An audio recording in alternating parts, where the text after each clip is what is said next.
روشنی میں ہم اپنے پروگرام کا آغاز کرتے ہیں اور چلتے ہیں اپنے پہلے سوال کی جانب۔ اگر چہرہ اور ہاتھ گیلا ہو تو کیا اس پر وضو ہو جائے گا؟ مراجع کرام نے جو وضو کی کیفیت بیان کی ہے وہ اس طرح ہے کہ اعضائے وضو میں بعض کا دھونا ضروری ہے اور بعض پر مسح کرنا واجب ہے۔ وہ اعضائے وضو جن کا دھونا واجب ہے اس میں پیشانی کے اوپری حصے سے ٹھڈی تک چہرہ شامل ہے اور کوہنی سے انگلیوں کے سرے تک دونوں ہاتھ شامل ہے۔ اور وہ اعضائے وضو جن پر مسح کرنا واجب ہے اس میں سر کے ابتدائی حصہ اور انگلیوں کے سرے سے ٹخنے تک دونوں پیر شامل ہے جن پر مسح کرنا واجب ہے۔ جہاں تک ان اعضاء کا تعلق ہے جن کا دھونا واجب ہے، وضو سے پہلے ان کا خشک ہونا ضروری نہیں ہے، لیکن وہ اعضائے وضو جن پر مسح کرنا واجب ہے یعنی سر اور دونوں پیر، وضو کرنے سے پہلے ان کا خشک ہونا تمام مراجع کرام کے نزدیک ضروری اور لازم۔ اگر کمپنی کا باس رشوت دے کر آڈٹ وغیرہ کلیئر کراتا ہو تو کیا امپلائیز کا مال حرام میں شمار ہوگا؟ اگر کوئی انسان کسی کمپنی میں امپلائی ہے اور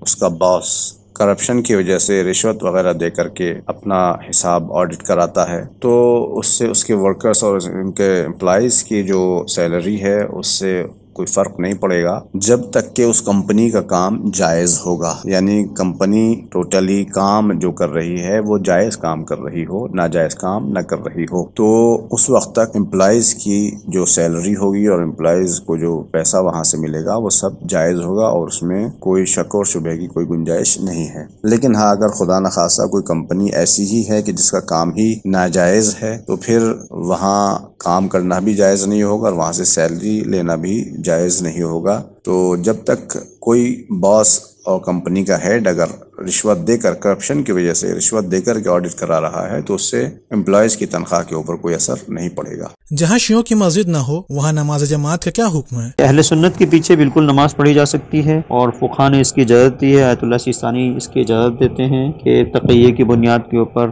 اور اتحاد کے پیش نظر آپ اہل سنت کے پیچھے نماز پڑھ سکتے ہیں۔ اور یہ جو آپ نے بیان کیا ہے، پوچھا ہے کہ گھر میں نماز پڑھنے کو منع کیا گیا ہے، تو ایسا کچھ نہیں ہے کہ گھر میں نماز پڑھنے کو منع کیا گیا ہو، آپ گھر میں بھی نماز پڑھ سکتے ہیں۔ در حقیقت یہ کمپیئر میں ہے کہ اگر نماز جماعت کہیں پر ہو رہی ہے اور انسان نماز جماعت چھوڑ کر گھر میں پڑھے تو یہ مناسب نہیں ہے۔ کہا گیا ہے کہ آپ مسجد میں نماز پڑھیں اور جماعت کے ساتھ نماز پڑھیں، ورنہ گھر میں ایسا نہیں ہے کہ نماز پڑھنے سے روکا گیا ہو۔ بہت سارے لوگ ہیں جو گھر میں نماز پڑھتے ہیں، خاص طور پر جو ہمارے لیے جو سجدے کے جو شرائط ہیں کہ ہم لباس کے اوپر، کپڑے کے اوپر سجدہ نہیں کر سکتے، ہمیں مٹی کے اوپر سجدہ کرنا ہے، یہ لکڑی کے اوپر سجدہ کرنا ہے، جو ہمارے سجدے کے شرائط ہیں ان کے پیش نظر اگر کہیں پر ایسا ہے کہ جہاں ہم جو ہے وہ سجدہ اس طرح سے نہیں کر پا رہے ہیں جس طرح سے ہمارے یہاں ہمارے مذہب میں بیان کیا گیا ہے، تو اور بھی بہتر ہے کہ ہم خیال رکھیں ایسی جگہ پر نماز پڑھیں کہ جہاں پر